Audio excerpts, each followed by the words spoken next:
Bonjour à toutes et à tous. Bienvenue. Je m'appelle Kibo Sabimoussé. Je suis consultant formateur en gestion des marchés publics et également de façon managériale et responsable du cabinet. Je remercie tout le monde déjà de prendre part à ce webinaire-là que nous organisons. C'est toujours inscrit dans le cadre des séries de webinaires que nous organisons chaque, chaque mois quasiment, pour les acteurs de la commande publique, en particulier pour les cadres de l'administration publique en général. Le thème de ce jour, piloter ces marchés publics sans faute, découvrir la solution intelligente avec un thème, je l'avoue, un peu démystifié. Et rassurez-vous, le contenu devrait suivre ce rythme aussi. Et c'est dans cette dynamique-là que nous recevons M. Attenvi Camille Julien, accompagné de M. Adilo Adamon, qui vont nous présenter le, la substance de ce que nous voulons quand même recevoir, ce que vous comptez recevoir aujourd'hui. Et aussi, il faut rappeler que la dématérialisation des marchés publics, c'est une thématique qui n'a jamais été autant d'actualité dans nos pays parce que on se retrouve à la frontière de nos craintes en matière de gestion des marchés publics et aussi de l'optimisation du processus de gestion des marchés publics. Alors, à un moment donné, il faut faire un choix. Est-ce qu'il faut rester toujours avec nos craintes historiques? On a peur d'aller vers une dématérialisation avec tout ce que cela pourrait comporter comme risque, parce que c'est clair, tout vient avec son risque, avec la maturité de nos systèmes et tout le reste. Il faut l'avouer, aujourd'hui, ont évolué, l'ont suffisamment intégré, plus qu'avant de toute façon. Et aussi rechercher l'optimisation de l'autre côté, qui permet quand même de se dire, aujourd'hui, nous pouvons aller encore plus vite et être plus efficace. On peut gagner du temps, on peut gagner de l'argent, parce que ça, c'est l'optimisation des ressources qui reste aujourd'hui le même principe sacro-saint, qui est connecté à l'efficience des marchés publics. On sera encore plus transparent, on sera encore plus égalitaire. Donc, ce sont les principes des marchés publics, même de base, qui vont se voir d'ailleurs renforcés. Et beaucoup d'États, comme vous le savez, ont lancé ces temps-ci des dispositions, chacun à son rythme, bien sûr, pour quand même faire un pas de géant vers ce processus-là. Mais nous, au niveau de Base Consulting, ça reste notre opinion. On est quand même un peu, je ne dirais pas sceptique, mais plus prudent. Parce qu'on estime que la dématérialisation, d'abord dans sa définition, c'est quelque chose où il faut prendre en compte toutes les lettres de l'alphabet. Je le dis souvent, c'est qu'il faut s'apprêter à dématérialiser de A à Z. Tant qu'on ne va pas dématérialiser de A à Z et qu'une lettre de l'alphabet va se retrouver toujours en version physique, on ne sera pas dans une dématérialisation. Il faut qu'on soit clair. Donc, si on veut se lancer dans une dématérialisation de A à Z, il va falloir, à notre avis, hein, j'insiste là-dessus, ça reste notre avis. Il faudrait que ça soit clair. Que de petits bouts du processus, peut-être de la lettre, je le présente comme ça de façon caricaturale, de la lettre E à X, soit peut-être dématérialisé d'abord pour un début, et après, on va commencer sur des petits marchés avant quand même de le généraliser. Ça nous donne le temps, entre griffes, de nous casser la gueule d'abord, de corriger, de faire nos premiers pas, de ramper avant maintenant de commencer par marcher et courir. Parce qu'on estime qu'il serait très dangereux dans nos États qu'on se lève du berceau et qu'on commence directement à demander aux acteurs de la commande publique de commencer par courir le lendemain. Ça risque d'être compliqué et ça pourrait même faire en sorte que l'une des craintes que les gens ont toujours eues va malheureusement se révéler, pas parce que le système de dématérialisation est mauvais, mais parce qu'on l'a peut-être implémenté de façon trop brutale et rapide. C'est dans cette dynamique-là que nous recevons les deux invités qui vont nous présenter ici un début de solution qui règle un problème tactique que beaucoup de spécialistes en marché public nous ont posé d'ailleurs. Parce que tout ce que nous faisons, c'est toujours pour répondre à une solution, à un besoin. Tout comme bien sûr, même l'esprit des marchés publics, c'est toujours de répondre à un besoin. Il y a ce besoin pédagogique-là qui est là, que beaucoup ont souvent posé et que nous avons beaucoup de fois reçu de beaucoup de pays. Je me rappelle encore la dernière fois de la Guinée, il y a beaucoup de gens qui nous reviennent avec les mêmes questions. Est-ce qu'il n'y a pas une plateforme aujourd'hui, s'il vous plaît, qui nous permet, ça je répète la question, hein, en gros, qui nous permet vraiment d'insérer les données du marché et qui nous gère tous les délais. Dès qu'on les insère, c'est la plateforme qui va nous rappeler à quel moment il faut faire tant. Il peut prendre des décisions un tout petit peu pour nous alerter, que ce soit de façon par téléphone, par appel avec des robots qui sont intégrés et qui nous rappellent chaque semaine ce que nous devons faire, s'il y a des alertes et tout cela. Donc, qui nous facilite et qui nous réduit ce qu'on appelle les risques opérationnels liés au marché public, parce que ce sont les risques les plus en vogue aujourd'hui, parce que les systèmes sont densifiés en marché public. Donc, comment est-ce qu'on peut avoir des solutions qui vont nous permettre de ne vraiment pas en griffe, oublier les étapes importantes, parce que c'est arrivé. Je me rappelle encore, il y a quelques années, j'ai une connaissance en marché public qui a été exclue de la commande publique pour 5 ans, parce qu'avec son secrétariat, ils se sont loupés sur des notifications qu'ils devraient faire à des moments donnés et qu'ils ont oublié de faire à cause du volume de travail. Donc, ils sont passés à côté et cela leur a coûté cher. Donc, pour que cela n'arrive plus, on a quand même estimé que nous, à notre niveau, on va commencer par présenter de petites solutions. Ce dont nous parlons ici, là, existe. Ce n'est pas nouveau. C'est la manière de l'implémenter et de l'implémenter au plan local qui pourrait faire l'exception. Cela existe déjà avec la Banque mondiale, à travers la plateforme STEP, le suivi systématique des transactions des marchés publics. Est-ce qu'au plan national, nous optimisons même déjà les plateformes que nous avons? Et comment est-ce qu'il faudrait aller avec des solutions aujourd'hui, parce que c'est la porte de sortie, ce sont des solutions privées qu'il faut, mais qui sont aussi des solutions qui sont détenues par nos locaux, parce que c'est là le défi. Parce que si nous mettons en place des solutions qui ne sont pas détenues par nos locaux, nous allons même aller compromettre même aujourd'hui un des principes des marchés publics, qui est l'efficience, parce que vous serez obligé à un moment donné, si vous ne prenez pas garde, d'aller payer des solutions nettement plus chères en ignorant les compétences locales, vous connectez à des solutions dont vous ne maîtrisez même pas les tenants aboutissants, qui peuvent ne pas être tropicalisés et qui vont, si vous ne savez pas faire, vont vous coûter très cher sur le long terme. Parce qu'à chaque fois, il y aura de petits problèmes, on va vous facturer cela cher. Donc, tout cela a été mis dans notre panier de craintes et c'est ce qui nous a permis quand même d'inviter nos deux personnes ici présentes pour nous présenter quelque chose. Les discussions vont se poursuivre avec vous, bien sûr, hein, selon vos besoins, tout cela, ils vont laisser des contacts et tout. Vous allez leur poser des questions, discuter avec eux, demandez pourquoi pas des versions démo, si vous voulez d'autres présentations avec vos structures, pour qu'ils puissent présenter cela et l'implémenter parce que ça va être pour ce que j'ai pu voir, c'est quelque chose de très agile pour la section marché public en particulier. Merci beaucoup à nos invités, Monsieur Matanvi et Monsieur Adilou Adamou, vous avez la parole. Vous pouvez déclencher vos micros et vos vidéos si nécessaire. Merci. Alors, monsieur Akibou, merci pour le décor si bien planté. Je ne dirais pas mieux. Euh, Tout simplement, on va essayer de massifier dans le temps et peut-être dans les questions-réponses, dans les observations, on va pouvoir élargir un peu plus le débat. Étant donné que nous sommes vendredi soir avec les calendriers de travail des uns et des autres, je pense que si on arrive à tenir dans le temps, ce serait bien. Voilà pourquoi je vais lancer immédiatement le partage d'écran avec Adilou qui va présenter la partie marché et puis système d'archivage électronique qui sont en réalité les deux éléments que nous sommes en train de lier sur notre plateforme. Je crois qu'il y a d'autres éléments de procurement, d'autres qu'on pourrait en parler si le temps nous permettrait. Mais nous sommes restés focus, comme vous l'avez dit, sur le module marché et le module SAE. Marché principalement, mais pour dire aussi qu'on peut bien archiver des intrants ou des extras que ce module peut générer en faisant des propositions d'archivage aux responsables archivage électronique à travers toujours la plateforme.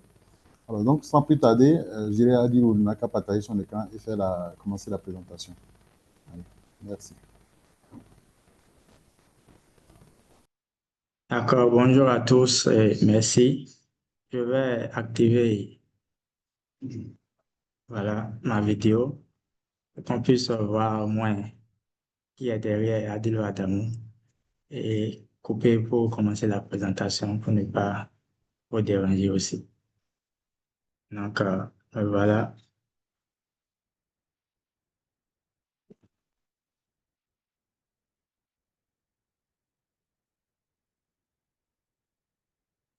Donc, j'espère que vous avez mon écran.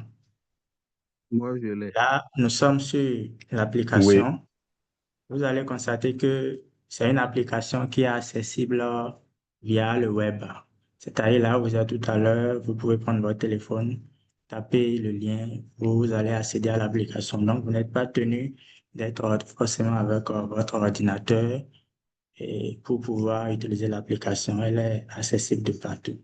Donc, voici l'interface de connexion. Quand vous venez dessus, vous devez forcément vous authentifier avec les identifiants qui vous auront été créés au préalable. Et ici, nous avons deux méthodes de connexion. Il y a la connexion à double authentification où quand on se connecte, ça envoie une confirmation dans le mail de la personne. Et des fois, les utilisateurs trouvent que c'est parfois lourd. Donc, pour les présentations, on désactive cela pour pouvoir y aller vite. Donc ici, je vais me connecter. Voici l'interface de l'application. À gauche, nous avons le nom de celui qui est connecté. En haut, nous avons le dossier, ici l'exercice, et nous avons une liste de modules. Ici, notre présentation sera centrée d'abord sur la passation des marchés, qui est le but pour lequel nous sommes rencontrés et réunis ce soir. Donc, quand on clique sur passation des marchés, nous avons cette interface. Nous avons un résumé de tout ce qui a été saisi. Ici, nous voyons 48 marchés, 2 contrats, un recours, 6 bailleurs. Avant de commencer l'utilisation, nous venons d'abord dans paramétrage. Ici, pour l'instant, tous les paramètres ont été à configurer, notamment les types de marchés. Quand on clique ici, nous voyons les types de marchés qui peuvent être des services, des fournitures, des travaux.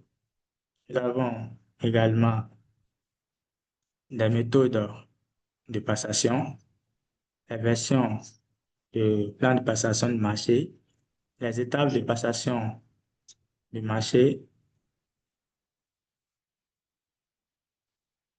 Ici, jusqu'à la date de notification du contrat.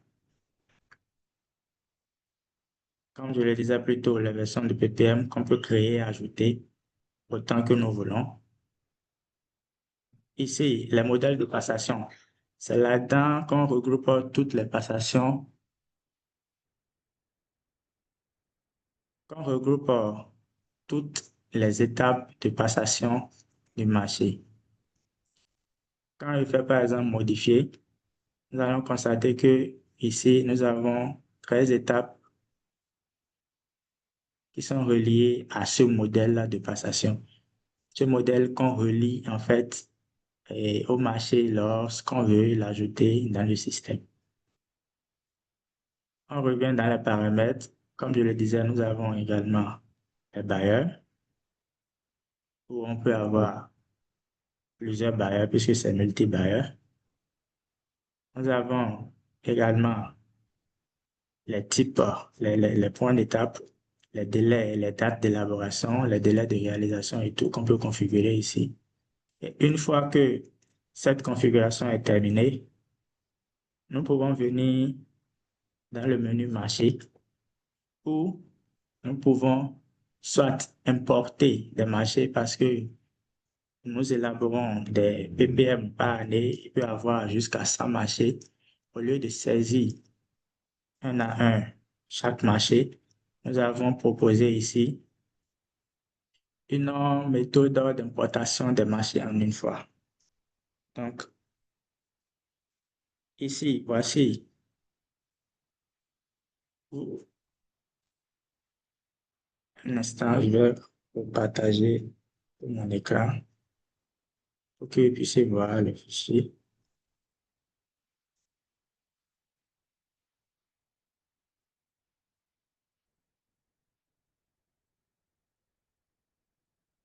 C'est bon, là, je suis sur un fichier Excel dans lequel nous voyons tous les marchés.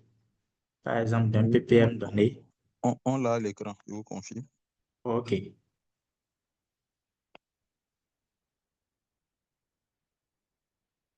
Donc, ici, nous voyons, par exemple, que nous avons 48 marchés et chaque marché a une référence, une description, le type de marché. Comme je le disais tout à l'heure, vous avez vu qu'il y avait des configurations ici dans le logiciel d'un type de marché où nous avons service, fourniture et tout. C'est en fait la colonne prévue pour ça. Un mode de passation, la demande de cotation et autres. Les méthodes de sélection ici qui n'ont pas été définies. Les montants estimatifs, les sources de financement, les lignes d'imputation, les organes de contrôle et à partir d'ici, nous avons les différentes étapes de chaque marché, donc la date de réception du dossier, la date de réception de l'avis, ainsi de suite, jusqu'à la date de notification du contrat. Encore tout à l'heure, j'ai commencé par présenter l'application. J'ai oublié de dire le nom de l'application. C'est en fait Innova ERP. Quand je vais me déconnecter, voici cela ici, sur l'écran de connexion, Innova ERP. Donc, je reviens dans mon module passation des marchés. Comme je le disais ici, nous avons déjà fait l'importation des 48 marchés. Il suffit juste de cliquer sur Importer, de choisir le ppm dans lequel nous voulons importer ces marchés, de choisir le modèle de passation et de choisir le fichier Excel. Et automatiquement, nous avons nos 48 marchés qui ont été importés dans le système. Toutefois, si après importation, nous allons constater qu'il y a la possibilité d'ajouter encore un autre marché qui n'est pas dans les 48, on peut toutefois venir ici, faire ajouter, et nous avons automatiquement le formulaire. Ça nous demande toutes les informations qui étaient tout à l'heure dans le fichier Excel que je vous ai présenté. Donc, il suffit juste de remplir, de choisir le modèle de passation des marchés, puis d'enregistrer. Une fois que les marchés sont enregistrés, nous avons la possibilité d'entrer là-dedans et de faire le suivi du marché. Le suivi du marché n'est rien d'autre que le suivi de toutes les étapes du marché en question. Donc, quand on clique sur suivi du marché, nous avons ici les différentes étapes avec 4 colonnes, donc une colonne de prévision, c'est-à-dire à quelle date cette étape devait normalement être terminée, à quelle date elle a été réalisée, la fin de la réalisation et le délai requis pour pouvoir terminer cette étape-là. Donc, on prend un exemple, par exemple, on peut mettre 1er août 2025 ici. Voilà les 13 étapes jusqu'à la date de notification du contrat et enregistrer. Donc, une fois que cela est fait, nous avons également les contrats.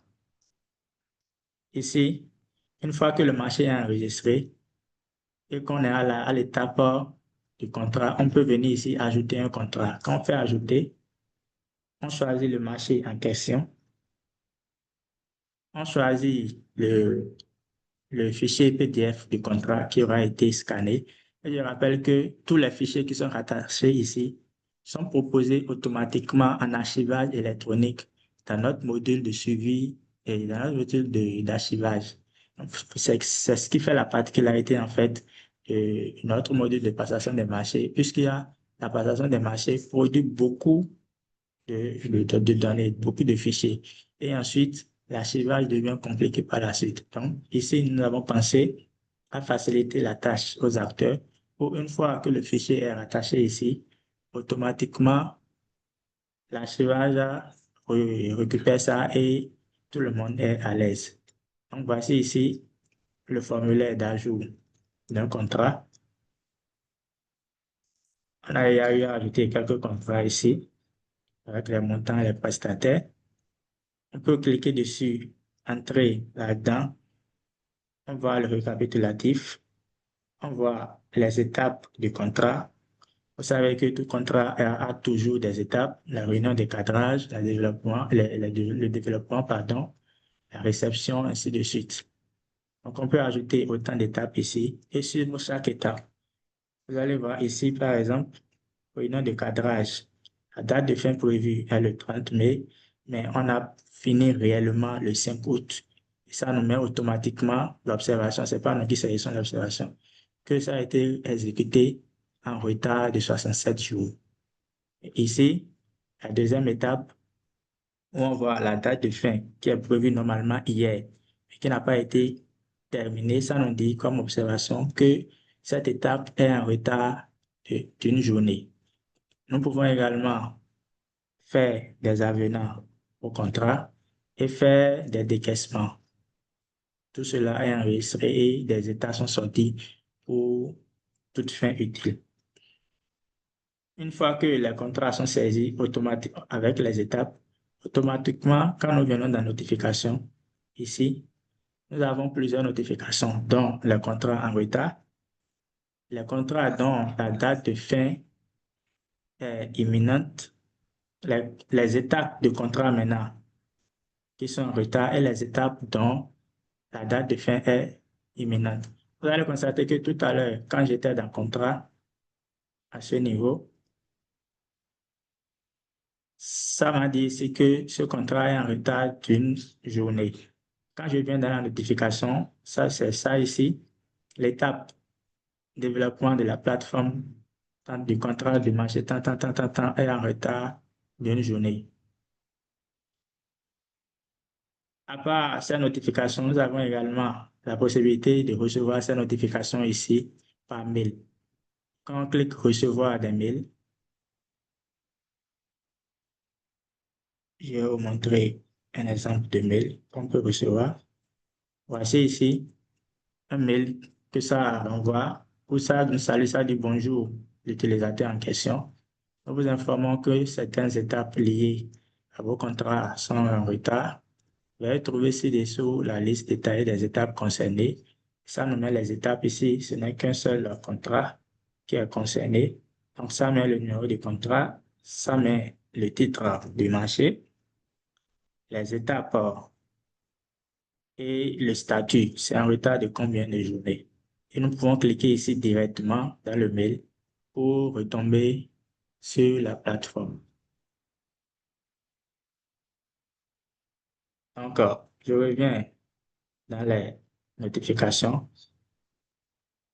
Nous pouvons cliquer sur Aller et voir le contrat en question et les étapes concernées.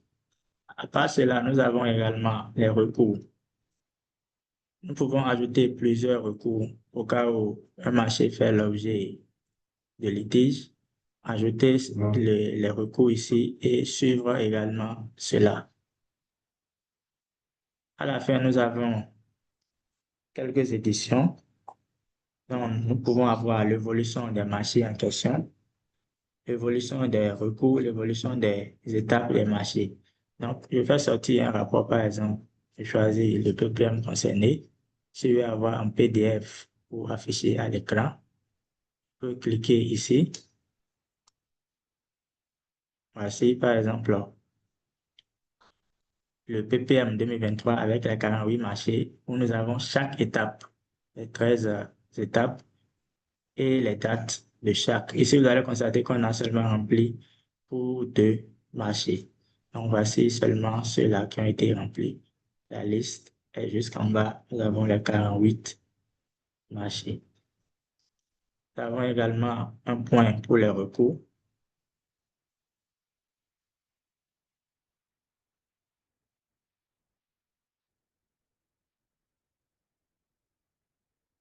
Voici. C'est seulement un seul marché qui a fait l'objet de recours. Ça, mais s'il y a eu des recours préalables, le nom du requérant en question, la date de recours, et ainsi de suite. Donc, voilà en gros et la solution que nous proposons pour la passation des marchés. Je ne sais pas si avant d'aller dans le suivi d'évaluation, vous avez des questions, et je dis suivi d'évaluation, et archivage électronique ou présentation des autres modules par M. Matanvi, si vous avez des questions.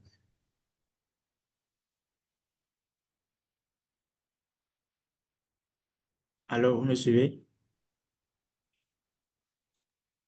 Oui, on vous suit. Monsieur Matanvi pourra se prononcer. Oui, nous vous suivons. Non, je pense que Adil, il faut poursuivre la présentation. Fini, et après on va ouvrir le micro. OK. Donc,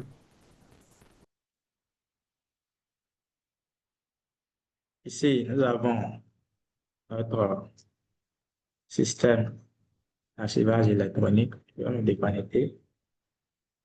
Donc, voici l'interface. On vient voir Innova Kit SAE, gestion des archives. Je vais me connecter avec le nom d'un responsable d'archives.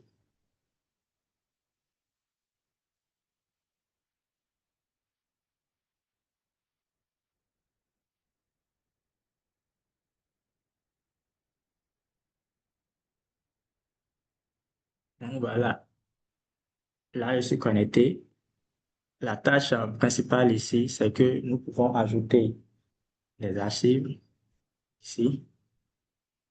Ajouter une archive. Pour ajouter une archive, nous avons ici classé ça sous forme de série.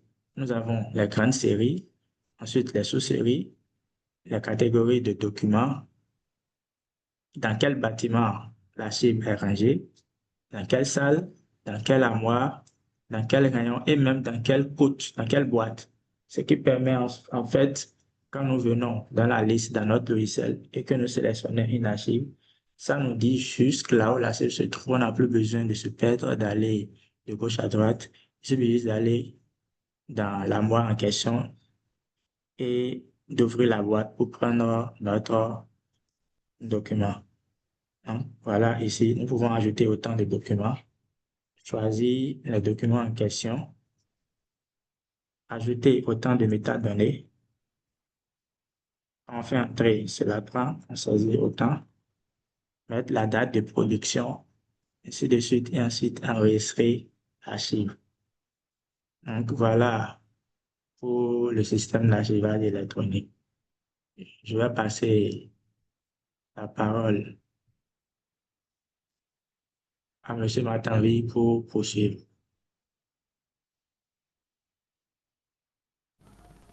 Ok, merci M. Adilou. Je te remercie pour avoir tenu dans le temps. Alors, M. Akibou, je pense qu'on a fait le tour dans un résumé assez extrême, mais tout en ayant quand même soin d'aller vers quelques données qui ont été préenregistrées, afin que la présentation soit aussi pratique et moins théorique. Alors, je pense qu'à ce niveau, il est quand même important de rappeler que Innova ERP est un ERP qui a un ensemble de 11 modules qui partant des modules de marché au module de système d'archivage électronique, au module de suivi et évaluation, module de comptabilité générale, budgétaire, analytique. Euh, et voilà, quoi. Je pense que je vais quand même partager mon écran pour montrer rapidement ce module avant d'ouvrir le micro, parce que j'estime qu'on a encore 10 minutes de présentation avant d'ouvrir le micro. Je ne sais pas si c'est Pas de convenable, problème, monsieur. allez-y. Allez-y. Super, super, super.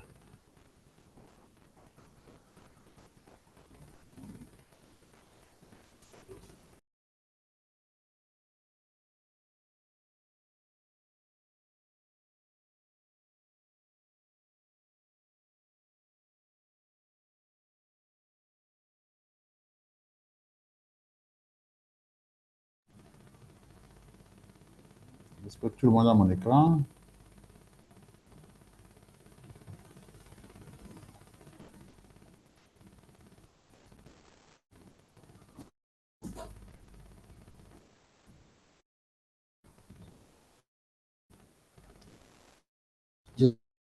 J'espère que tout le monde a mon écran. Ok, super. Oui, bon, Alors faisons donc, ne je peut pas retourne dans répondre le... parce que parce qu'ils sont un peu off vu il faut discipliner la C'est- réunion. Donc, je vais être celui qui confirme en leur nom. Ok, super, c'est parfait. C'est bon. Ok. Ok. Donc, en 10 minutes rapidement, comme je vous ai dit, vous allez remarquer que Innova RP a toujours proposé des dashboards à tous les niveaux. Donc, vous voyez ici, c'est un dashboard qui est pour l'administrateur, qui permet à l'administrateur global du logiciel d'avoir un certain nombre de données pour la prise de décision. Partant des données liées aux finances, aux données liées aux sources de financement, au nombre, aux données administratives également. Nous avons toutes ces données, aux données prévisionnelles également, etc., et de formation. Donc après, vous voyez, comme je le disais, il y a plusieurs modules à l'intérieur, partant du module administration, comptabilité budgétaire, matière, comptabilité générale, comptabilité analytique, trésorerie, gestion de personnel, gestion de mission et de parc automobile, l'archivage électronique, suivi, évaluation, opération de marché. Donc, le premier module, par exemple, qui est le module administrateur, dans ce module, vous avez un certain nombre de choses qui sont configurables, partant des droits, des restrictions qu'il faut mettre en place et, par exemple, des modules d'historique, ce qui permet à ce qu'on puisse suivre l'historique dans l'utilisation, dans les interactions que les différents utilisateurs ont dans le logiciel. On est capable de connaître ça à travers le logiciel qui s'est connecté a fait quoi? A figuré des monnaies ici, parce qu'avec des taux de conversion, des parités d'échange, pour sortir des états comptables, des états financiers, des états prévisionnels dans les monnaies étrangères, selon que les structures des partenaires étrangers ou pas. Alors ensuite, je vais parler du module comptabilité budgétaire. Il faut dire que dans le RP Innova a été conçu dans une approche totalement africaine.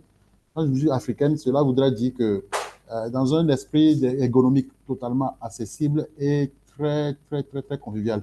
De sorte que cela devrait être, dans tous les autres paramètres, hein, d'ailleurs, assez concurrentiel sur certains produits que nous avons figés pour améliorer, comme les produits comme Tom Pro 2 et puis d'autres produits étrangers qui sont assez vendus chez nous. Donc, l'objectif est de leur ravir la vedette très rapidement. Et nous sommes sur une bonne piste là, cela. Alors donc, dans ce module, par exemple, de suivi budgétaire, vous avez un certain nombre de choses. Vous avez la possibilité de suivre votre budget sur plusieurs axes. L'axe objectif, sur plus de 5 axes. Puis l'axe objectif bailleur, financement, catégorie, zone géographique et même sur l'axe récipiendaire également. Alors, donc, partant de là, on est capable de faire un certain nombre d'opérations toujours dans le module subjectaire, partant des engagements qu'on peut prendre sur la base des contrats comme sur la base des bons de commande et les différents rapports budgétaires. Sans oublier aussi que le module est multi-budget, donc on peut suivre autant de budgets qu'on veut à l'intérieur. Les différents rapports, il peut sortir des rapports selon que nous avons des partenaires qui ont un certain nombre de rapports, qui exigent un certain nombre de rapports. Quand on prend la BAD, par exemple, ils vont vous parler de suivi budgétaire détaillé ou bien de rapports financiers détaillés. Tous ces rapports, jusqu'au certains rapports de la Banque mondiale, sont implémentés à l'intérieur. Donc, vous avez le budget détaillé, le suivi budgétaire, les rapports financiers, etc. Selon les sources de financement, vous pouvez faire des contrôles là-bas et selon les modes de financement et selon les catégories aussi, avec un contrôle sur les périodes. Et vous pouvez sortir ces rapports en PDF, en affichage au logiciel comme en Excel. Bon. Ensuite, il me plaît quand même rapidement d'aller vers la comptabilité matière. C'est important que vous sachiez que tous ces modules, comme je l'ai dit, ont une interopérabilité très avantageuse, de sorte que les éléments, ce que manipule l'homme qui prend les engagements budgétaires, les engagements juridiques, a un lien directement avec les engagements en comptabilité. Et ce sont des écritures qui sont proposées automatiquement dans ce type de module-là. Donc, vous voyez, ici, par exemple, c'est la comptabilité matière avec toujours le dashboard. Et ici, vous avez plusieurs rapports que cela puisse vous permettre de sortir. Vous avez les rapports de stock, les rapports de stock, les fiches de stock, les états de stock, les mouvements par bureau et par entrepôt ou par département. Et là, ce qui est intéressant dans ce module-là, par exemple, c'est les valeurs de vos stocks sont autant en quantité comme autant en valeur. Voilà. Et donc, il y a, ce que je peux dire, il y a également ici quelque chose qui est important de dire, c'est au niveau des inventaires.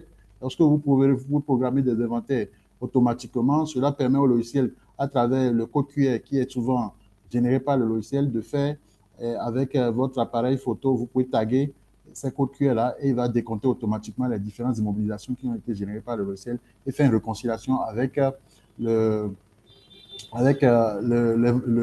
stock, le stock digital, le stock qui est dans le logiciel et vous donner les différents écarts. Ça, c'est des choses qui sont gérables ici. Il y a également le module de comptabilité générale. Ce qui me plaît ici de vous dire rapidement sur le module de comptabilité générale, c'est au niveau, par exemple, des écritures. Ici, vous avez la possibilité d'avoir certaines écritures. Le logiciel vous donne la possibilité d'avoir les écritures automatiques. Par exemple, vous avez dans ce module scan, vous pouvez directement aller vers... vous m'entendez? Bon. OK, donc j'espère que tout le monde me reçoit. Oui, nous vous entendons. Moi, je vous entends. OK, super. Donc, si vous allez sur ce module, vous avez la possibilité d'aller scanner, d'aller prendre des éléments scannés de certaines factures. Le logiciel, avec l'intelligence artificielle, va vous proposer, en utilisant l'intelligence artificielle, va décrypter le montant, par exemple, la date, le libellé, et vous proposer une écriture automatiquement. Comme il y a un certain nombre d'écritures automatiquement qui peuvent venir, par exemple, les écritures d'engagement que le logiciel de comptabilité engagement, à travers le responsable des engagements a pris, il va vous faire des propositions, les payes clôturées, les payes réglées, les décaissements et encaissements qui sont faits dans le module de trésorerie vont venir automatiquement ici. Il reviendra au comptable de faire la revue de ces écritures et puis de les générer en comptabilité. Il est aussi important ici de parler, par exemple, de la gestion des immobilisations qui est générée ici. La consolidation, parce que beaucoup de logiciels n'arrivent pas à consolider plusieurs agences ou plusieurs structures à la fois. Du moment où c'est dans le même plan comptable, le logiciel peut vous faire des consolidations directement. Il y a la balance AG qui est générée automatiquement, le lettrage et ici le rapprochement bancaire également est généré automatiquement à travers le fichier MT 940. Il pourra vous faire, le rapprochement bancaire automatiquement. C'est bien qu'on en parle aussi au niveau du logiciel comptabilité analytique. Ici, la comptabilité analytique, c'est au niveau de la gestion des coûts. La gestion des coûts par centre de responsabilité. Cela vous a dit quoi, par exemple? On décide, par exemple, dans la structure de voir le département suivi évaluation, en quoi, qu'est-ce que le département nous coûte. On va paramétrer la structure et faire des ventilations des charges et des produits sur le département sur évaluation. À la fin, on est capable de savoir qu'est-ce qui a été ventilé sur ce département en termes de charges. Donc, qu'est-ce que ce département a généré en termes de charges? Qu'est-ce qu'il a généré en termes de recettes? Donc, on est capable de dire à la fin si ce département est plus budgétivore ou autre. Donc, ça, c'est la gestion des coûts par centre de responsabilité. On est capable de le faire dans ce logiciel et paramétrer des unités d'œuvre, des matières, etc. Ensuite, il y a le module de trésorerie également, qui est un module très important. Ici, vous avez la possibilité de suivre un certain nombre de choses, donc partant de toutes vos trésoreries, des cartes bancaires, des mobile money, de la banque, des différentes caisses. Vous êtes capable de paramétrer tout ça dans le logiciel et de pouvoir faire les encaissements et les décaissements. Ici, les décaissements vont se faire comment? Il faut forcément aller choisir les engagements, puisque quand les engagements sont pris en comptabilité, les engagements juridiques sont pris par les départements d'engagement, les comptables vont avoir ça, vont générer les engagements comptables à travers cet engagement juridique et les engagements comptables seront attendus ici au niveau de la trésorerie pour que ces engagements soient réglés par la trésorerie quand les procédures sont finies. Donc, ça, c'est important de le dire également. Donc, après, il y a les différentes éditions que vous pouvez sortir ici, partant du brouillard de caisse, de trésorerie. Donc, lorsqu'il y a un contrôle de trésorerie, c'est simple. Dans ce type de logiciel, vous générez seulement les états, les brouillards de trésorerie et vous faites votre contrôle dans le logiciel. Donc, ensuite, il y a le module gestion de personnel, qui est un module également très complet. Ici, vous avez la possibilité de suivre un certain nombre de choses. Par exemple, ici, le turnover, vous êtes capable de savoir votre turnover, le taux d'embauchage et débauchage, le genre, le pourcentage du genre homme-femme dans la structure, la moyenne d'âge du personnel, le nombre de contrats arrivant à terme, les évolutions des heures supplémentaires, si vous suivez votre salaire par heure supplémentaire, les impôts, le salaire mensuel, etc., etc. C'est autant de choses. Donc ici, ce qui est important de savoir, c'est que les fiches de paie le logiciel génère ça et les signatures sont automatiques, si optionnelles, hein, et de façon optionnelle. Et ces fiches de paie sont générées dans les boîtes directement par le mailing toujours qui est assez utilisé dans le logiciel. Bon, après, il y a les différentes évaluations. On peut également proposer les évaluations du personnel ici à travers les objectifs qui ont été assignés à tout un chacun. Donc, on peut faire des notations et compiler tout ça et en ouvrant des sessions d'évaluation. sans oublier la mobilité du personnel qui peut être suivi par temps de son évolution, des échelons, etc. Les congés également, les absences, les contrats sont gérables dans ce logiciel-là. Ensuite, il est important aussi de vous parler rapidement de gestion de mes missions. Voilà. Ici, le logiciel va vous gérer les missions et va rattacher les missions à votre parc automobile. Parce que nous estimons que un logiciel, un véhicule se déplace lorsqu'il y a de missions, sauf les déplacements en ville en réalité qui sont moindres. Et donc, on va associer les missions. Donc, on est capable de dire le parcours d'un personnel durant toute sa vie ou alors durant sa carrière en termes d'ateliers, de réunions, tout ce dont ils ont pu participer jusqu'au PEDIEM et les parcours également des différentes du parc automobile. Donc, on est capable de gérer, de suivre le parc automobile à travers sa maintenance même. Si il y a eu des pannes, s'il y a eu des pièces de rechange, etc., on est capable de gérer tous ces éléments dans ce type de logiciel. Et d'ailleurs, le parcours, par exemple, d'une mission, quand on doit générer une mission, on doit programmer une mission, par exemple, ici, vous êtes capable, le logiciel vous donne la possibilité d'aller sélectionner de façon manuelle les lieux de mission comme de façon automatique. Lorsque vous allez sur le map, vous êtes capable de sélectionner vos lieux de mission et le logiciel va vous donner, en fonction du nombre de kilomètres qu'il a pu calculer automatiquement et en fonction des véhicules ou du véhicule qui a été associé, où il va vous donner la consommation en carburant, donc la dotation en carburant qu'il faut prévoir, etc. Donc, autant de choses qui sont gérables dans le module de gestion des émissions et de parc automobile. Il y a le module de suivi et évaluation également. Pour finir là, je suis en train d'abuser un peu, mais j'en ai 2 minutes encore pour finir. Ici, vous avez la possibilité d'intégrer, d'accord, dans ce module, les plans de travail, le PTA, le plan de travail annuel, d'accord, les plans stratégiques sectoriels, les niveaux analytiques, les directions de services, les sources de financement et les unités de mesure. Autant de choses que vous pouvez paramétrer et qui doivent vous permettre à la fin d'avoir le rapport du PTA lui-même. Et ce rapport du PTA, vous avez la possibilité de le faire dans différents formats, dans le type de rapport, si ça doit être un rapport consolidé ou rapport d'évaluation globale, etc. Et vous pouvez faire un contrôle sur la période également. Bon, il y a que vous pouvez paramétrer également les différents indicateurs. Hein. Si vous voulez, les types d'indicateurs avec leur poids, c'est autant de choses que vous pouvez faire ici. Donc, voilà, ici, vous avez la possibilité d'ajouter un PTA. Et sans entendu que le PTA est évolutif parfois, vous avez la possibilité d'archiver les versions. Que la première version, ou la deuxième, la troisième, toutes ces versions sont intégrées dans le logiciel. Donc, je pense que j'ai fait le tour en ajout de ce que M. Adil a présenté sur passion marché et puis archivage. On vous a présenté les autres modules très rapidement qui sont un ensemble et qui composent l'ERP Innova. Quoique vous n'êtes pas tenu d'aller sur tous les modules, selon les modules qui vous intéresseraient, on peut vous les activer selon les besoins, comme on peut activer le tout selon vos besoins. Donc voilà, je vous remercie pour votre attention et nous sommes tout ouverts pour les questions. Merci beaucoup. Merci de votre présentation, de vos présentations. Elles sont d'ailleurs suffisamment claires. Donc, on va ouvrir la série de questions-réponses. Ceux qui ont des questions, celles ou ceux qui ont des questions, des préoccupations, des zones d'ombre qu'ils ont eues par rapport à la présentation. Il y a 2 modes. Vous pouvez écrire dans le chat, bien sûr, comme vous le voyez en message. Cela sera lu. Okay. Si vous êtes dans des environnements qui ne vous permettent pas de vous prononcer verbalement. Donc, comme vous pouvez lever la main, il y a l'option lever la main. À votre niveau, vous levez la main et en fonction de l'ordre de priorité, le système vous classe et on vous ouvre le micro pour que vous puissiez vous prononcer. Donc, on reste à l'écoute. Vos questions, s'il vous plaît, que ce soit par message dans le chat ici, que ce soit en levant la main pour vous prononcer de façon orale. Merci, Jo. La parole est à vous.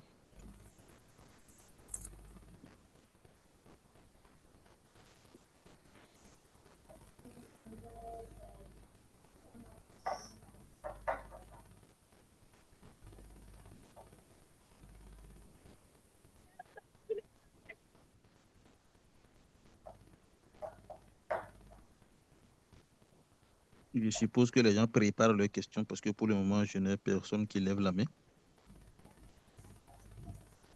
Est-ce que c'était suffisamment clair au point où vous n'avez pas de préoccupation? Bon.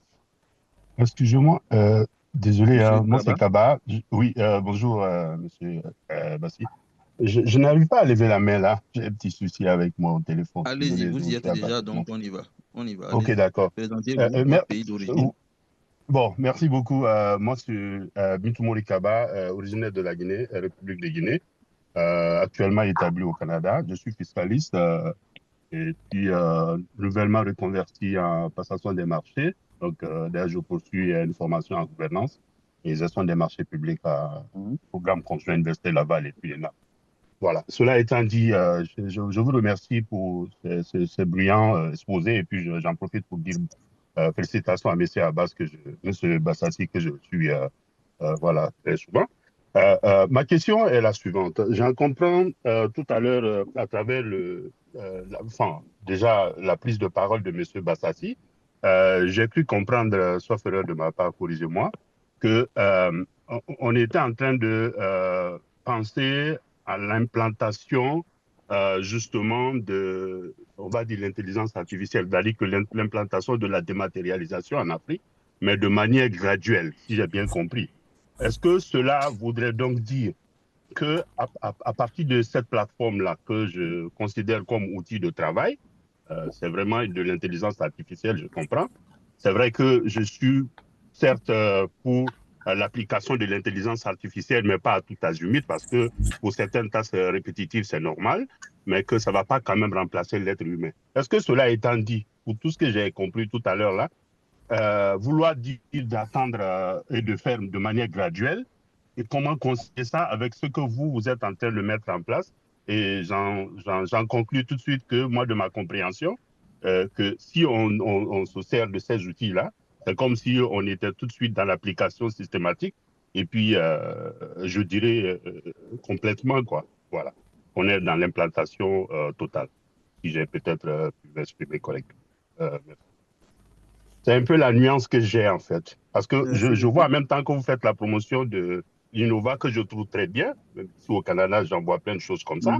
Mais en même temps, de l'autre côté, je comprenais l'expert déjà, que je considère un expert qui a beaucoup d'expérience. Donc s'il dit que lui, il est plutôt... C'est vrai que c'est son point de vue qu'il a partagé. Hein. Il a dit que son point de vue serait de l'implémenter, mais de manière graduelle, si j'ai bien compris. C'est un peu la nuance que je n'ai pas très bien comprise là. Bon, je vais peut-être essayer de réagir là-dessus parce que ça me concerne directement. Ouais. Vous avez très bien compris, hein, il s'agit de mon point de vue que je défends. C'est vrai que je n'aurai pas ici le temps d'exposer dans le détail les arguments, mais je crois que dans l'introduction, j'ai essayé déjà d'être sommaire parce que j'estime que nous ne pouvons pas nous permettre aujourd'hui d'aller vers une dématérialisation très poussée, avancée, qui va compromettre et va même trahir l'esprit d'évaluation après. C'est-à-dire les gens vont se dire, on vous avait dit qu'on n'était pas encore prêt parce qu'il y a de l'hostilité, il ne faut pas le cacher. Il y a beaucoup d'hostilité apparente pour la dématérialisation. Certains ne sont toujours pas pro-dématérialisation. Et certains disent oui, il n'y a pas de problème pour la dématérialisation, mais écoutez, nous, vraiment, il faut faire attention. Et certains vous disent aussi, il y a une catégorie qui ne vous dit rien et qui espère même que ça va échouer. Parce que ça, n'oubliez pas, la dématérialisation, ça va leur fermer les portes, certaines portes, on est d'accord. Donc, ils ne vont rien vous dire, ils vont prier secrètement. Il y aura même, moi, je prédis même qu'il y aura même des tentatives de sabotage. Parce que certains vont tout faire pour vous démontrer par A plus B qu'ils avaient raison. Et c'est la partie dangereuse aussi de l'affaire. Donc, aujourd'hui, moi, j'estime qu'il faut minimiser les risques. Quand vous savez que vous avez de l'adversité en face, parce que c'est une adversité, c'est la forme d'adversité la plus dangereuse. Elle est interne. Le premier ennemi de la dématérialisation des marchés plus dans nos pays de l'Afrique subsaharienne, c'est même pas la maturité des systèmes, c'est même pas la maturité des ERP et tout le reste, c'est même pas encore ça. Parce que ce sont des systèmes obéissants, c'est ce que l'être humain lui dit qu'il fait. Il faut qu'on soit clair. Et aujourd'hui, avec les avancées, c'est beaucoup plus facile de les maîtriser. Le premier ennemi, c'est ceux qui l'implémentent. Hein. Quand ils vont refuser de l'implémenter, ou quand ils n'auront pas le choix et qu'ils vont mal l'implémenter et ils vont s'en plaindre du matin au soir, on va finir par le balayer, on va dire, bon, écoutez, revenons d'abord à nos anciennes méthodes en attendant. Et c'est là que des gens vont se dire, bien, on vous avait dit. Donc, moi, c'est ça qui fait ma grosse crainte. Et j'estime que, bon, comme on a une hostilité interne comme ça, commençons alors par là où sur les marchés à niveau de risque faible et à montant faible. Là, au moins, si on commence par se casser la gueule, c'est comme l'enfant, j'ai pris le cas. L'enfant qui quitte le berceau, vous n'allez pas lui demander de courir en même temps. Soyons sérieux à un moment donné. C'est vrai, c'est l'objectif final. C'est ce qu'on souhaite. C'est l'idéal. Mais on ne va pas lui demander de courir.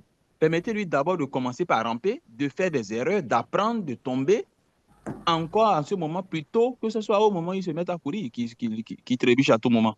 C'est un peu caricatural, mais c'est comme ça que je vois la chose. Maintenant, pour la question de l'intelligence artificielle, ici, je pense que dans ce qui est présenté, il faut faire la nuance entre l'ERP même et l'intelligence artificielle, parce que ce qui est présenté là n'a rien à voir avec un module d'intelligence artificielle.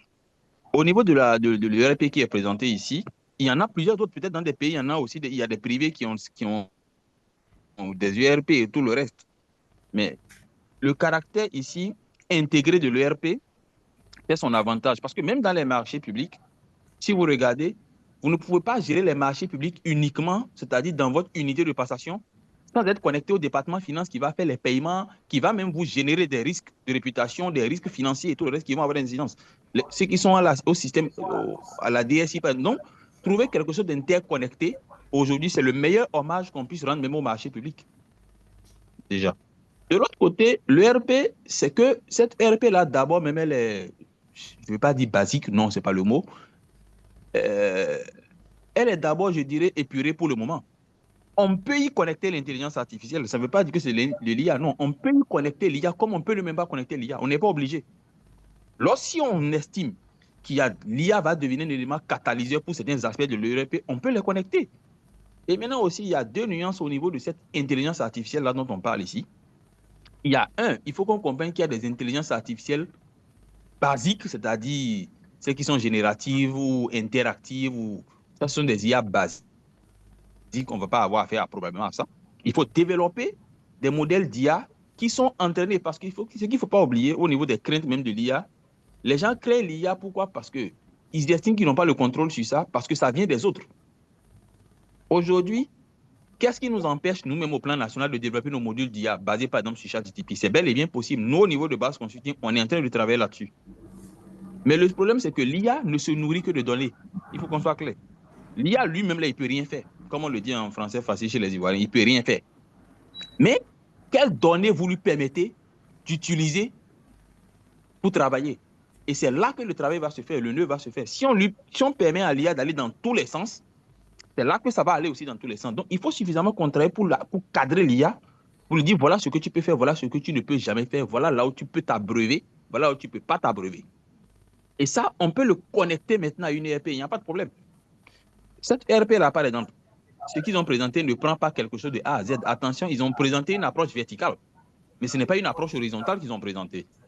L'approche horizontale aurait bien voulu qu'ils vous parlent même, par exemple, vous allez voir dans leur ERP côté marché public, ils vous auraient présenté, par exemple, des dispositions technologiques pour planifier les marchés.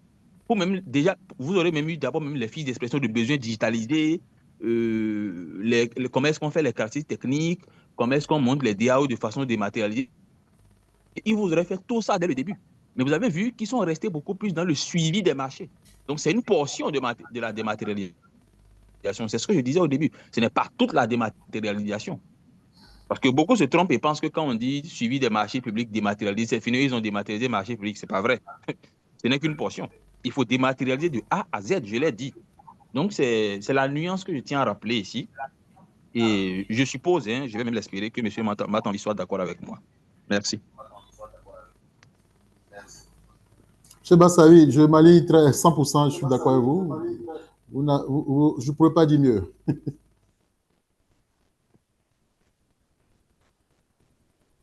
Merci beaucoup. Je vais parler en profane, je ne suis pas technicien, mais bon. Vous avez fait mieux que les techniciens. Merci beaucoup. Donc, j'espère que M. Kaba a eu de réponses et qu'il a été un peu apaisé.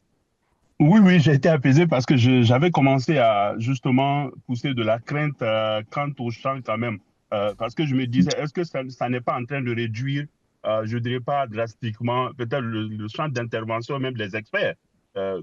et puis nous autres, nous voudrions vraiment plus tard être, parce que pour être consultant, par exemple, si on a déjà des outils de gestion qui peuvent tout gérer tout de suite, comme j'en vois souvent même ici, il y en a à travers des plateformes ou des choses, des logiciels qu'ils utilisent maintenant. Ils disent, bon, on peut s'en passer désormais, sauf que vous m'avez vraiment apaisé en disant, effectivement, il y a des choses qui restent toujours à faire et ça prend quand même l'intelligence humaine, une personne quand même qui a une certaine expertise bien donnée pour pouvoir établir ou en tout cas élaborer ces choses-là. Voilà, parce que je me disais que ça réduisait le champ d'intervention des experts et puis à quoi ça sert maintenant justement de faire des formations dans un domaine où tout le monde peut quand même faire son propre travail et tout ça. Mais vraiment, je suis apaisé. Merci beaucoup. Okay. Et je pourrais même rajouter très rapidement en vous apaisant aussi, mais ça peut éveiller une crainte, mais je préfère être honnête envers vous. Le fait que les gens pensent que ça va supprimer des métiers, ils n'ont pas totalement tort. Mais le problème, c'est qu'on ne vous dit pas, c'est que ça va créer d'autres métiers. Moi, j'ai pas de problème. C'est l'ordre de la, c'est normal dans la vie que certaines choses disparaissent et que d'autres réapparaissent. Chaque jour, il y a des morts. Chaque jour, il y a de nouvelles naissances. Donc, la mutation, c'est quelque chose d'existentiel. Donc, je ne comprends pas pourquoi les gens craignent le fait que certains métiers dans lesquels eux ils sont puissent disparaître au profit d'autres métiers. Et ici, même l'intelligence artificielle même va, si elle est bien intégrée, va même optimiser certains métiers, et ça va même faciliter la tâche dans certains métiers. Vous allez voir les SPM. J'ai dit aux gens, les SPM que vous êtes là, ce que vous faites aujourd'hui, là, dans 10 ans, vous ne pourrez plus faire ça. Si vous ne vous mettez pas au pas, vos métiers vont disparaître. Vous allez devenir des SPM dépassés. Il y a quelques années, des gens utilisaient la machine dactylographique, non? Nos parents, là. C'était ça qu'ils maîtrisaient. Mais regardez quand l'outil informatique est arrivé, comment ça envoyer les gens à la retraite. Mais tous ceux qui utilisaient la machine dactylographique, qui ont anticipé, qui se sont mis à jour, c'est eux qui ont tenu, qui sont encore dans nos administrations aujourd'hui, ce que nous appelons les bonnes before computer pour se moquer un peu d'eux. Mais ils sont encore là pourtant. Et ceux-là même ont l'avantage de dire, nous, on maîtrisait la machine dactylographique et on maîtrise aussi aujourd'hui l'outil informatique moderne. Contrairement à la jeune génération qui ne connaît rien à la machine dactylographique. C'est la même chose qui va se produire.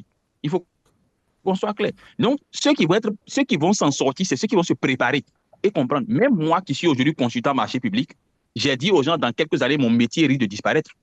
Mais va être réinventé, ça va créer un autre métier. Pourquoi? Parce que regardez aujourd'hui avec les IA, ce que j'appelle les IA conversationnelles. ChatGPT seul, quand vous le prenez, il n'y a pas que ça. Depuis quelques jours, si vous avez remarqué, on est passé à ChatGPT 5. Il est encore beaucoup plus surentraîné qu'avant. On est passé à ChatGPT 5 depuis quelques jours. Et moi, par exemple, les SPM que vous êtes, vous me posez de moins en moins de questions, j'ai remarqué. J'ai remarqué parce que beaucoup se disent, mais au lieu d'écrire à M. Bassabier l'emmerder, on sait qu'il est peut-être occupé. Bon, moi, je demande à ChatGPT et je m'en sors. Donc, moi, là, mon métier de conseil, là, où je vous conseille, je vous dis, venez payer formation pour faire. Ça va prendre un coup bientôt. Donc, moi, j'ai commencé par pivoter, me préparer à la disparition de mon métier et à comment est-ce que je vais la réinventer. Parce que je vais maintenant aller au niveau stratégique du métier.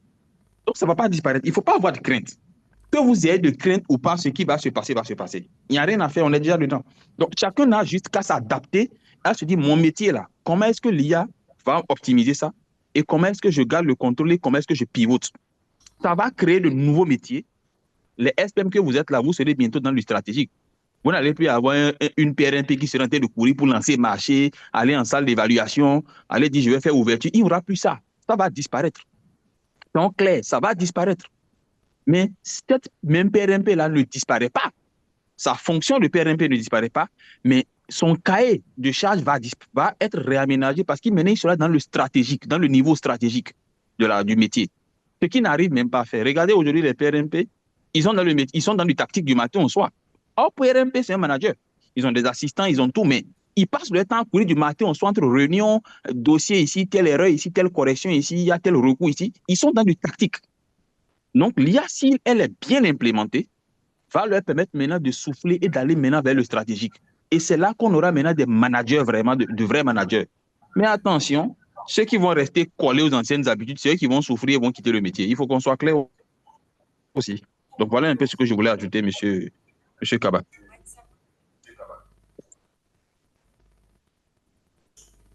Merci. Merci beaucoup. On a monsieur, bon, là, je ne sais pas, il y a HP, je ne sais pas c'est qui HP. Oui, bonsoir consultant. Bonsoir à chacun. Moi, c'est Arnaud Doubemou. J'ai suivi les discussions, j'ai pris au vol la présentation. Je remercie M. Matanvi pour sa présentation. Merci aussi pour les explications, les précisions que vous êtes en train de développer, qui sont très, très pertinentes pour notre domaine qui est appelé à évoluer considérablement. Alors moi, j'ai deux questions. Peut-être que ça a déjà été abordé au début de la présentation, vu que je n'étais pas là. Donc, si tel était le cas, je présente mes excuses. Alors, mes questions, c'est de savoir le logiciel que M. Matambi a présenté, est-ce que sa version Excel existe? Pardon, est-ce que sa version anglaise existe?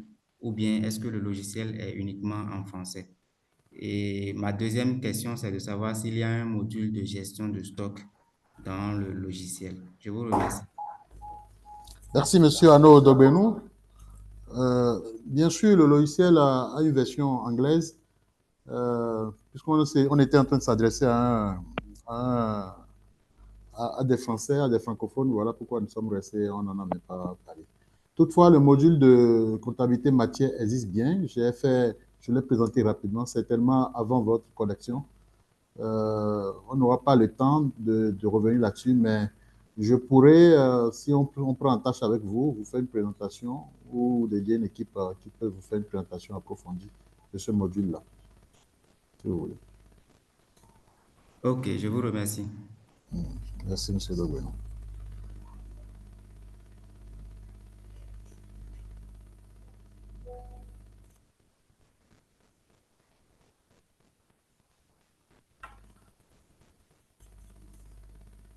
M. Bassali. Allô, M. Bassali, je ne sais pas s'il y a encore d'intervention. Oui, allô? Oui, allô? Allô, oui, bonsoir. Moi, c'est Basfaï. Basfaï. Je m'appelle du Sénégal. OK. Voilà, bon, je suis ingénieur routier de formation, expert en passation des marchés publics. Je suis le président de la commission des marchés du Fonds d'entretien routier autonome du Sénégal. Je commence d'abord par vous remercier vraiment de cette posée. Quand même, la plateforme qui est très riche, que vous avez présentée avec plusieurs modules. Je vais intervenir sur le module concernant la passation des marchés. Bon, comme l'a dit le prédécesseur qui a intervenu, je pense, du Canada, si je ne me trompe pas. Pour moi, pour ce qui concerne la digitalisation, d'abord, avant d'intervenir sur la plateforme, je voudrais quand même intervenir un peu sur la digitalisation. Aujourd'hui, en fait, dans nos pays, moi, je suis convaincu qu'on doit vraiment aller vers la digitalisation de manière quand même plus rapide. Nous tous, dans l'administration, dans le privé, il y a des réalités dans nos pays qui font que vraiment ça continue à freiner le développement, l'émergence que nous aspirons dans nos pays. L'administration aujourd'hui, que ça ne soit pas peut-être la passation des marchés, mais il y a beaucoup d'aspects qui pouvaient être digitalisés. Mais on a l'impression, ça c'est mon avis personnel, on a l'impression qu'il y a une certaine réticence. Bon, je ne saurais dire pourquoi, mais le niveau de développement, le niveau intellectuel, le niveau d'instruction des agents de l'administration aujourd'hui, moi je pense que on devrait dépasser quand même la digitalisation de nos administrations. À l'état où nous sommes, on devrait vraiment dépasser la digitalisation, avec tous les avantages que cela comporte. Avec la digitalisation, vraiment, il y a beaucoup plus de transparence, il y a beaucoup plus d'efficacité dans les procédures, mais aussi il y a beaucoup plus d'économie. Bon, Moi, je suis vraiment convaincu que nous devons tous encore faire des efforts pour aller vers la digitalisation. La plateforme que vous avez présentée avec le module concernant la passation, comme l'a dit Akibou tout à l'heure, je pense que pour éviter certaines, je ne sais pas, subjectivités qui pourraient demain intervenir, je ne sais pas, c'est des réticences ou non. Il y a beaucoup de choses, peut-être que je vous suggérerai de vraiment prendre en compte. Peut-être que vous n'avez pas eu le temps de bien développer le module concernant, d'expliquer du module concernant la passation. Aujourd'hui, j'ai quelques questions à savoir. Cette plateforme ou bien ce module, puis les différentes structures qui interviennent sur la passation. Si je prends l'exemple du Sénégal, il y a l'autorité contractante, il y a la DCNP, il y a l'agence de régulation, l'autorité de régulation. Cette plateforme, aujourd'hui, par exemple, vous avez prévu qu'il soit logé, qu'elle du moins soit logé ou à quel niveau? Par exemple, au niveau de l'autorité contractante, l'autorité de régulation. Ce paramètre, je ne sais pas, cette question-là, dans la plateforme. Le niveau d'intervention de chaque structure sur la procédure de passation. Aussi, je ne sais pas si c'est pris en compte. Et aussi les délais. Il y a une intervention de chaque structure. Par exemple, la DCMP, si l'autorité contractante contacte la DCMP a un niveau, a un délai, au niveau déjà d'intervention, mais aussi un délai d'intervention. Comment est-ce que ceci est pris en compte dans le module concernant la passation? Ça, c'est vraiment des questions qu'il faut dès à présent, si ce n'est pas le cas, parce que je n'ai pas vu dans la présentation, si ce n'est pas encore pris en compte dans le module, il faut peut-être dès à présent voir comment les intégrer, mais aussi les sous-missionnaires. Les sous-missionnaires, par exemple, parce que si on parle de digitalisation, il faut que vraiment toute la procédure soit digitalisée. Les sous-missionnaires aujourd'hui qui doivent préparer les offres électroniques, soumettre les offres dans la plateforme, il faut penser à ce que ces offres électroniques. Je n'ai pas vu, est-ce que c'est prévu dans la plateforme qu'il y ait que les offres puissent être transmises de manière électronique. Si ce n'est pas le cas, il faut le prendre en compte. Mais aussi aller jusqu'à ce que l'évaluation même puisse se faire de manière électronique pour vraiment éviter ce qui gangrène d'une part vraiment le développement ou bien même l'émergence de nos pays, à savoir vraiment le terme que j'évite d'utiliser, à savoir la corruption. Aujourd'hui, je pense que la digitalisation pourrait beaucoup nous aider à ce niveau-là. Et vraiment prévoir aussi dans le module qu'il y ait des verrouillages automatiques à chaque niveau d'intervention, que ce soit la structure de l'autorité contractante ou bien de l'autorité de régulation, qu'il y ait des possibilités de verrouillage automatique. Si l'autorité intervient, je ne sais pas, c'est la commission ou autre, la plateforme soit verrouillée, qu'il n'y ait plus possibilité d'intervention. Vraiment, ce sont Monsieur Faye? Oui. Au fait, ce que vous dites n'est même pas incompatible avec ce que je dis. Je suis d'accord avec vous. Vous êtes d'accord avec moi. Je suis aussi d'accord avec vous. Donc, je pense même que la vraie solution, c'est l'intersection de ce que nous disons. Parce que vous abordez l'approche horizontale, moi, je l'aborde un peu de façon verticale. C'est toute la différence. Vous estimez qu'il faut vraiment qu'on est dans la dématérialisation, c'est-à-dire de façon avancée. Moi-même, je vous dis oui.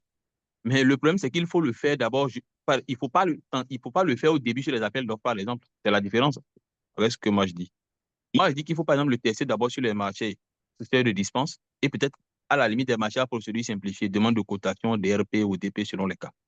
Plutôt que sur les appels d'offres, on va se casser la gueule où on a de très gros montants. Si jamais là-bas on fait une erreur, ça se paiera cash et les incidents seront plus grands. Ce n'est que de la cartographie des risques. Il faut voir l'impact est encore plus dommageable là-bas. Donc, ce que vous dites, moi, j'estime que, par exemple, sur les marchés, je suppose une demande de cotation. Je suppose que les demandes de cotation vont être 100% dématérialisées. Entièrement d'accord. Mais que ça reste dans la demande de cotation à 100%, de A à Z. Et quand moi, je dis A, moi, je vais même encore balayer plus en amont. Hein. C'est-à-dire même l'expression des besoins qu'on fait dans nos administrations, l'expression des besoins, tout ça, il faut dématérialiser. Il faut tout dématérialiser jusqu'à la fin, c'est-à-dire de A à Z. Tout ce qu'on peut avoir de physique, ce sont les prestations.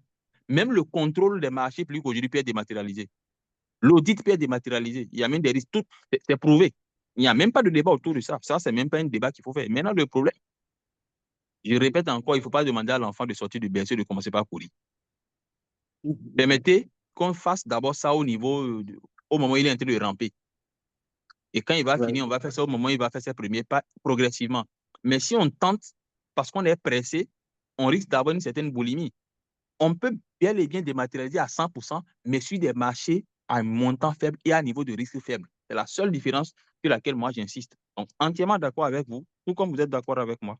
Et je voudrais maintenant ajouter, bon, puisque vous êtes présenté de façon brillante, Fonds d'entretien routier autonome du Sénégal, je pense que vous faites partie des mastodontes quand même de l'Institut national du Sénégal. Hein. Vous faites partie des mastodontes. Donc, c'est l'occasion peut-être d'inviter M. Matanvi, prenez ses contacts. Il peut vous faire la présentation que vous poussez, que vous avez demandé là, en ligne ou je ne sais pas s'il viendra à Dakar ou s'il va le faire en ligne avec votre structure. Introduisez et le faire avec votre structure. Là, il vous présente ça, vous, au niveau du fonds d'entretien routier. Et peut-être même grâce à vous, c'est peut-être même avec votre structure que ça va commencer, le Sénégal va prendre le relais. Pourquoi pas? Donc, c'est votre souhait même qui serait exaucé. Donc, c'est peut-être l'occasion de l'inviter de façon même dématérialisée aussi, pourquoi pas, puisqu'on est dans la dynamique, pour qu'il puisse mieux présenter ce qu'il n'a pas pu présenter ici à cause des contraintes de temps. Donc, ici, là, on a juste lancé les bases. C'est en 30 minutes, 1 heure maximum. Le reste, maintenant, c'est à vous de faire les relais. Si vous êtes intéressé, contactez-les. Et ils vont vous faire les présentations plus poussées sur des modules spécifiques qui vous intéressent avec les possibilités d'agilité, parce que ça, je pense qu'ils l'ont intégré, j'ai vu. C'est-à-dire qu'ils peuvent l'adapter à chaque réalité, à la réalité de chaque structure. La réalité humaine, la réalité financière, la réalité technologique de chaque structure, ils peuvent l'adapter. Donc, faites cela et je pense que vous allez avoir encore beaucoup plus de réponses. Prenez les contacts et introduisez au niveau du fonds d'entretien. Vous êtes un patron du fonds d'entretien routier autonome déjà, donc vous pouvez vous-même introduire cela et voilà. Donc, c'est la proposition que moi, je vais vous faire.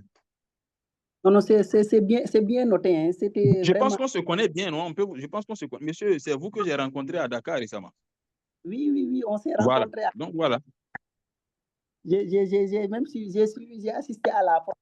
Vous avez effectivement fait au niveau de l'hôtel avec Pagas et BDA. Ah, d'accord. Oui, voilà. Je me retrouve maintenant. Mon ami qui était à gauche, là. Voilà, exactement. Chef de classe, voilà, chef de classe. Voilà, je me retrouve. Voilà. D'accord. Il n'y a pas de problème. Et je voulais juste, c'est qu'aujourd'hui, en fait, j'ai commencé par dire qu'aujourd'hui, nous, on a un retard qui n'est pas acceptable, en fait.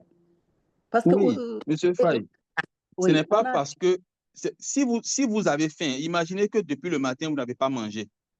Vous êtes probablement musulman, pour ce que j'ai vu. Imaginez vous jeûnez, que hier, vous avez jeûné de 5 heures, je ne sais pas, de Dakar à 18 heures.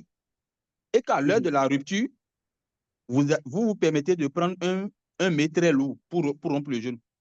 Je suis sûr que ce n'est pas dans vos habitudes. Pourquoi vous prenez quelque chose de léger avant de progressivement de prendre quelque chose de lourd? C'est la même chose que je demande à ce qu'on fasse en marché public. Je ne dis pas qu'on ne doit pas manger. Je dis qu'il faut manger bien, mais qu'il faut faire attention. C'est la seule différence. Moi, je comprends votre impatience parce que vous vivez des réalités. Vous êtes en train de voir tout ce que ça peut sauter comme verrou. J'en ai parlé un peu même devant vous à Dakar récemment, un tout petit peu. Mais ce n'est pas parce qu'on a cette faim-là qu'on va se lancer en même temps à commencer par manger des os immédiatement parce qu'on se dit non. Il faut qu'on commence par permettre à notre estomac de s'adapter à ce qu'on intente d'intégrer. C'est la seule façon, qu'on le veuille ou non, c'est la seule façon qui va nous permettre de réussir à long terme. Parce qu'il ne faut pas avoir le coup de tête. On va rentrer dans 100% les deux pieds joints avec la force et je peux même dire de la brutalité et ça va nous coûter cher. Ça va nous coûter cher. Ça va devenir une catastrophe si on ne sait pas gérer. Commençons, gérons ça à 100%, mais progressivement. Je comprends, hein, moi, même, je suis même encore plus impatient que vous. Mais le problème, mon impatience m'amène quand même à garder les limites et dire attention, allons progressivement et on va y arriver. C'est Monsieur légitime. Vous Akib, rencontrez beaucoup de problèmes de votre poste, tout ça, vous voyez ce que ça peut faire comme opportunité et ça vous fait mal que ça ne bouge pas. Ça là, ça vous fait mal que ça ne bouge pas. Vous n'êtes pas décidé à 100%. On comprend. Mais il faut aller à ça, oui, mais attention progressivement. Je pense que même en durabilité, où on avait travaillé, vous étiez dans l'approche aussi de la même approche. Il faut aussi intégrer les choses progressivement pour ne pas se casser la gueule. Donc voilà un peu, je ça suis, reste d'actualité. je suis parfaitement en phase avec vous, hein. En fait, c'est que si je dis qu'on est trop en, c'est pas pour qu'on saute tout de suite et, d'un lieu et pour aller juste à 5 mètres.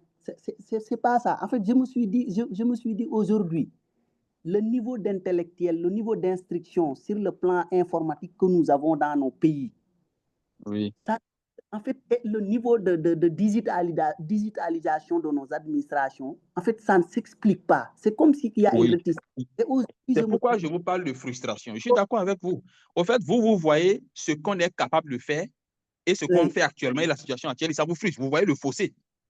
Vous vous Voilà, dites, mais en fait, il y a des choses qu'on est capable de faire sans qui que ce soit, mais pourquoi on ne le fait pas? non, le consultant aujourd'hui, pour que, par exemple, cette réticence-là, que les gens qui sont réticents, des gens comme moi, qu'il n'y ait pas la possibilité aujourd'hui de critiquer. Vous l'avez même dit dans vos propos au départ, qu'il n'y ait pas la possibilité de dire que voilà, ce qu'il propose n'est pas bon. Nous, on reste dans notre pratique traditionnelle. Lui, qu'il puisse prendre en compte tout ce qui pourrait aujourd'hui être un blocage ou bien un frein ou bien permettre à des gens négatifs ou bien de dire que voilà, sa plateforme nous crée des problèmes, sa plateforme n'a pas pris en compte telle chose, telle chose, telle chose. En fait, je pars dans ce sens-là. Oui, Je mais voudrais... M. Faye, si c'est ça, dans ce sens-là, il n'y a qu'une seule solution pour ça. Ce que vous dites là. Qu'une seule solution. Il ne faut pas qu'on aille loin. Et ça s'appelle la volonté politique. Il ne faut pas qu'on aille loin. Ce n'est que la volonté politique qui peut régler ça au niveau de nos États. Il faut pas qu'on... Ce n'est pas technique d'abord. C'est d'abord un débat de volonté politique avant qu'il ne soit implémentable techniquement. Il faut qu'on soit honnête et clair. Ce n'est que la seule solution. Ouais. Non, non, Que la volonté je vais prendre ces politique. contacts. Pas au Sénégal, même les autorités. Je pense qu'il va le faire, il va le projeter et tout ça, et vous pourrez, peut-être même après, vous pouvez écrire, on va vous les balancer, il n'y a pas de problème. Je l'ai déjà pris, hein, je l'ai déjà pris. Au Sénégal, quand même, les nouvelles en phase quand même avec tout ce qui est digitalisation. Le président récemment, il a parlé de New Deal Technology, le nouveau directeur de l'ARCOP aussi. Tout ce qui est digitalisation, vraiment, nous sommes en phase. Hein. Nous sommes en phase. Il n'y a pas de problème. Ok, Pas de problème. Je pense même que la COP du Sénégal en a fait son credo avec le docteur Djité depuis quelques mois, j'ai vu. Voilà, Donc, c'est ça. ça tombe bien chez vous. Vraiment, merci beaucoup de votre contribution, monsieur Faye. Merci beaucoup.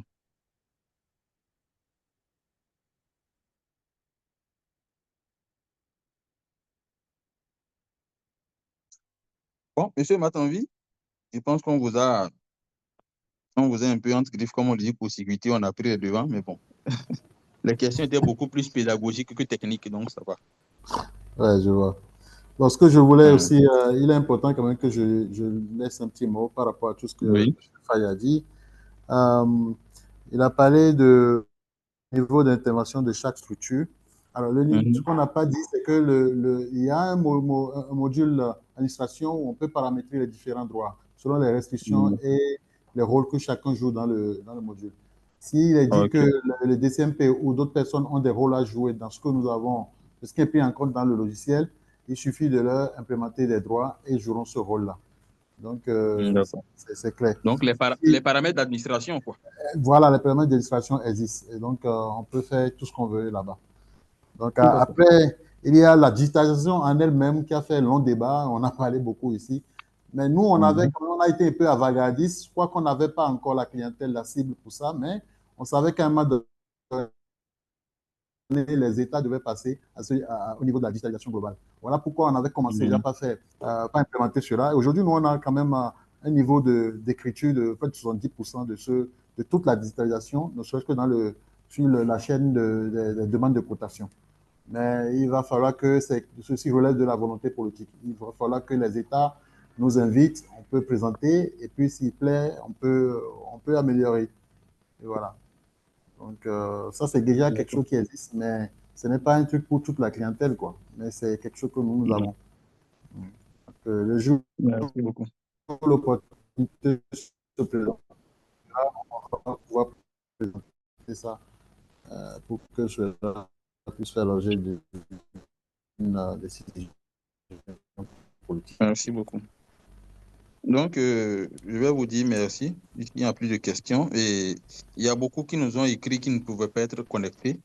Énormément Voilà. de personnes qui ont demandé le Donc, replay. Je pense que ça va être mis en ligne, ça va être partagé. Ils auront le temps de voir tout ce qui a été dit et fait et ils vont vous contacter au besoin. Voilà. Merci. Monsieur Matanvi, vous avez un mot de fin?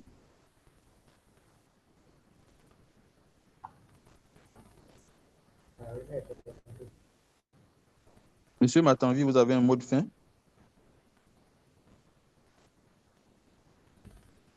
ok, c'est parfait. Je pense que j'espère que tout le monde a pris.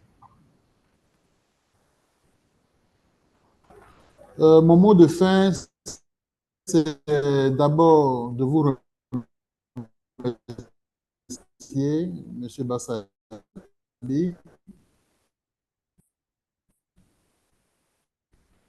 pour nous avoir permis de ouvert.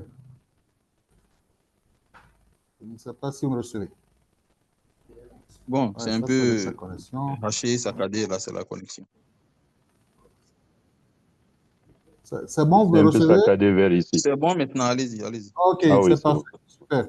Alors, donc, je dirais que mon mot de fin serait d'abord de vous remercier, M. Bassabi, pour nous avoir permis, sur votre plateforme, de présenter le RP Innova, qui aujourd'hui fait ses preuves au niveau du Bénin, du Togo, dans certains pays de la sous-région. Et donc, pour nous, on espère que nos participants ont pris tout au moins nos contacts, afin que cette présentation, qui en été une introduction à, à quelque chose qui peut démarrer dès maintenant, si à nouveau le contact, c'est le cabinet 129 87 14 25, en espérant que très bientôt, nous rentrons en partenariat avec un certain nombre de personnes pour de grandes victoires. Alors, je vous remercie. Voilà, je vous repasse la parole. Merci. Et Merci bon week-end beaucoup, à je ne dirai chacun. pas plus. Merci. Donc, je vais souhaiter à tout le monde très bon week-end. Et espérant que c'est un sujet aussi de réflexion qui va permettre à tout le monde de réfléchir sur le sujet et depuis sa position, de faire ce qu'il doit faire pour que nous puissions tous avancer dans ces systèmes d'optimisation de la gestion de la commande publique. Donc, merci à tout le monde de votre attention et le replay, lorsqu'il sera mis en ligne, vous aurez la notification également. Merci beaucoup et bien des choses à vous. Bon week-end à tous. Merci, consultant. Merci, consultant. Merci à vous également.